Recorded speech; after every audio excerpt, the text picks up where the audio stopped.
Hello, my name is Professor Chukanwoye, a professor of regenerative chemical process evaluation and empirical modeling. Today, I would like us to look at a different empirical model compared to the one we have been handling. This model has to do with leaching of lead and zinc in butanoic acid solution. The solution is butanoic acid, and the aim of this work is to extract lead and zinc under the influence of the initial and final solution pH. If you look at the screen, you will see the final solution pH and the initial solution pH. These pH values have a way of affecting the quantity of lead and zinc extracted. Now, the essence of this work is to see how much zinc and the lead that can be removed or extracted from lead zinc ore under some situations, some parameters, experimental parameters.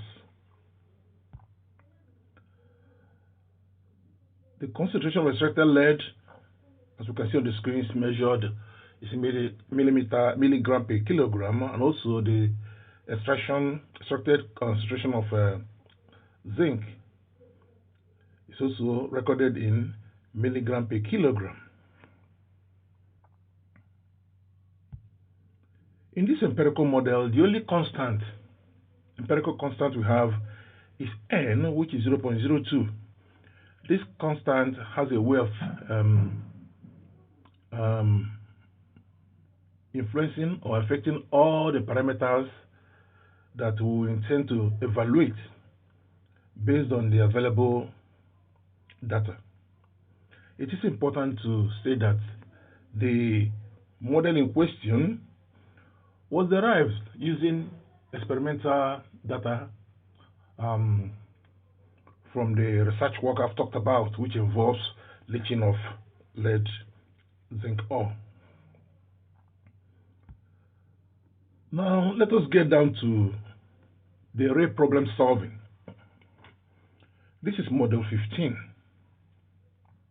and this is a continuation of a model lecture from the last episode. The question says, calculate the final solution pH. If the initial solution pH is 4.62, the concentration of extracted lead is 138.6 milligram per kilogram, and the concentration of extracted zinc is 78.4 milligram per kilogram. Now, if we substitute these parameters into the model, we're going to have that the final solution pH will be equal to 4.62 bracket 138.6 divided by 78.4 all raised to power 0.02. On evaluating further, if we evaluate 138.6 over 74.4 as we have in equation 1, we're going to have 1.768, and so the final solution pH will be equal to 4.62 multiplied by bracket 1.768 all raised to power 0.02. That's equation 2. And still evaluating, if we'll evaluate 1.768 to power 0.02, we're going to have 1.011. The essence of doing this, calculating the value of the final solution pH in a step-by-step manner, as this is for our viewers to be able to follow and understand what we're doing. And so if you multiply the right-hand side of equation 3, we're going to have that the final solution pH is equal to 4.67. And if you compare this final solution pH to the initial solution pH, which was 4.62, you will find out that the final solution pH will always be higher, because at the end of the process, the hydrogen ion concentration involved is bound to deplete. And so when it depletes, it means higher pH. And so summarily, we can say that the final solution pH gives 4.67. In module 16, we want to calculate the initial solution pH when the final solution pH is 4.75 and the extracted lead concentration is 142.8 milligram per kilogram, and then the concentration of extracted zinc is 81.2 milligram per kilogram. If in the sum token, if we substitute these values into the model, we are going to have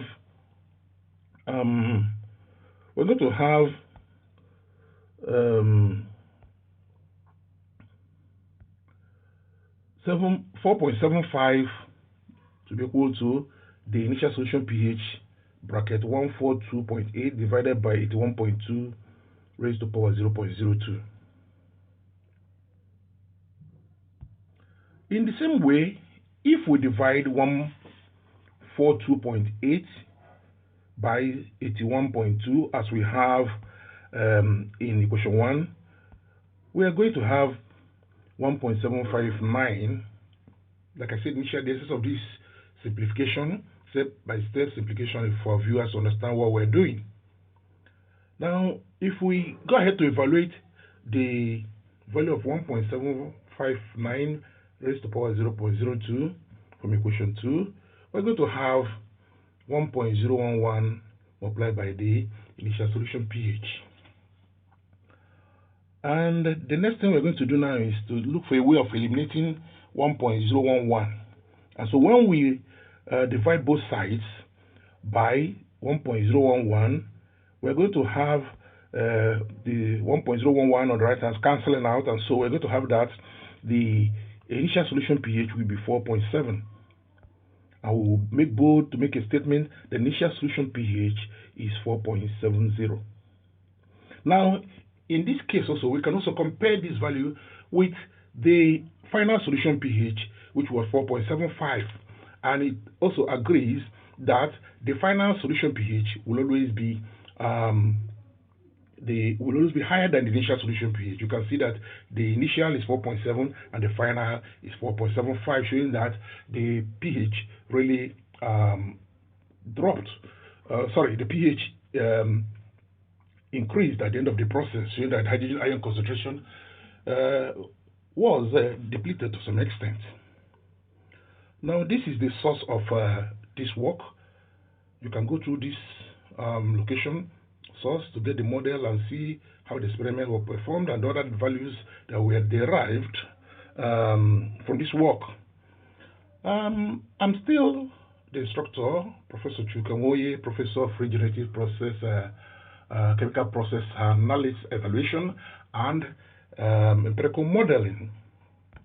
I want to sincerely thank you for steadfastly watching this channel. I implore you to please subscribe to Metalomass eLab. Thank you for now.